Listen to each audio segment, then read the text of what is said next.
want to welcome our witnesses and our colleagues first. I also want to highlight one of our witnesses, Jerry Ensminger from my home state of North Carolina.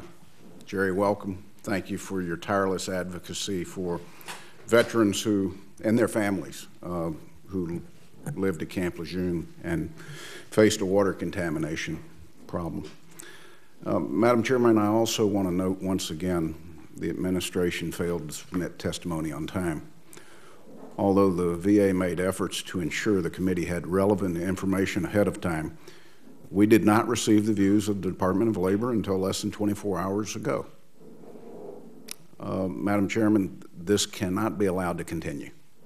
It seems like it's almost every time we have a hearing.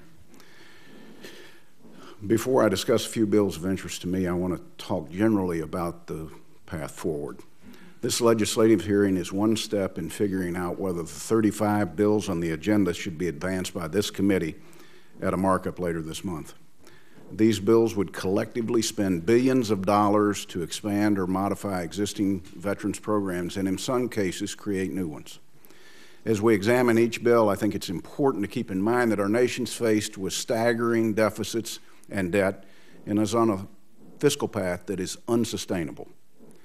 At the same time, the GAO has been telling us that there's a duplication and fragmentation and overlapping in federal programs government-wide.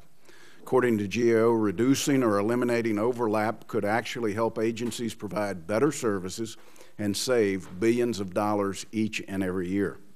So as we consider whether to create or expand veteran programs, we should start by taking a serious look at what programs already exist and in a novel way, ask how well they work.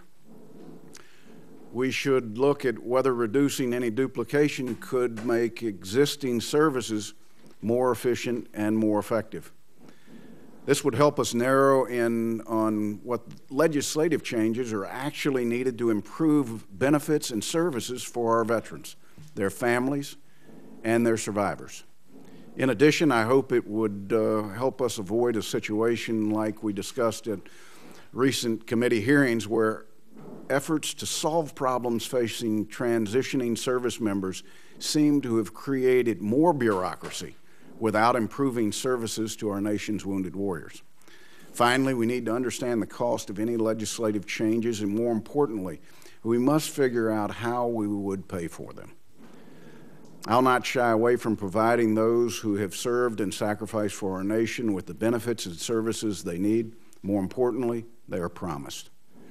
But I also want to make sure we pay for these benefits and services by cutting other spending so that we don't continue to saddle future generations of Americans with enormous financial burdens. Turning to today's agenda, I want to mention 3 bills I've introduced. The first is the Caring for Camp Lejeune Veterans Act of 2011.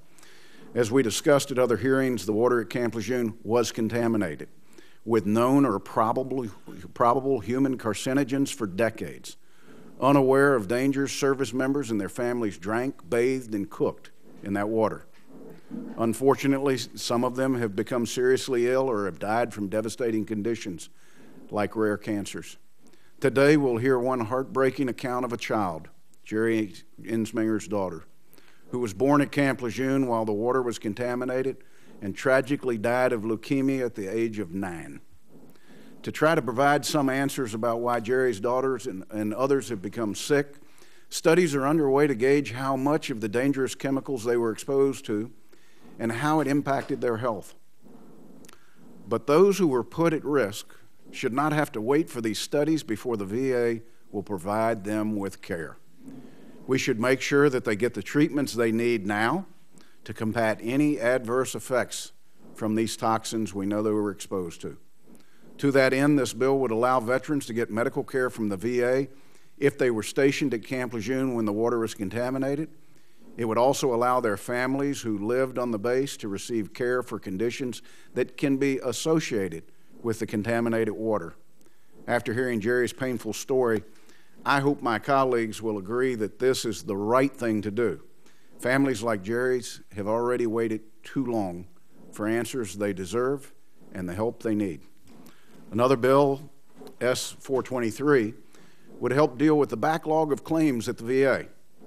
If a veteran gathers up any necessary evidence before sending a claim to the VA, the bill would allow benefits to be paid for up to 1 year before that claim was submitted. Let me say that again. For veterans who send in fully developed claims, we would actually give them 1 year of additional benefits. This would ensure that veterans will not lose out on any benefits while putting together a fully developed claim, and would allow the VA to provide faster decisions on the claims backlogs they've got today. Finally, S928 would ensure if VA realizes bid savings that we have made on bids that are outstanding on major construction projects, there will be more congressional oversight as to how those funds are used. With the large backlog of medical construction projects at VA, it's important to prioritize every available construction dollar regardless of its source.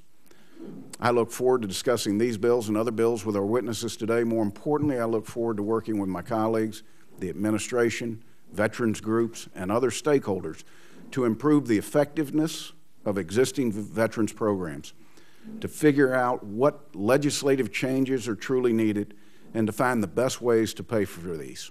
Madam Chairman, I thank you for holding this legislative hearing. I look forward to the exchange with our witnesses. Thank you very much, Senator Burr.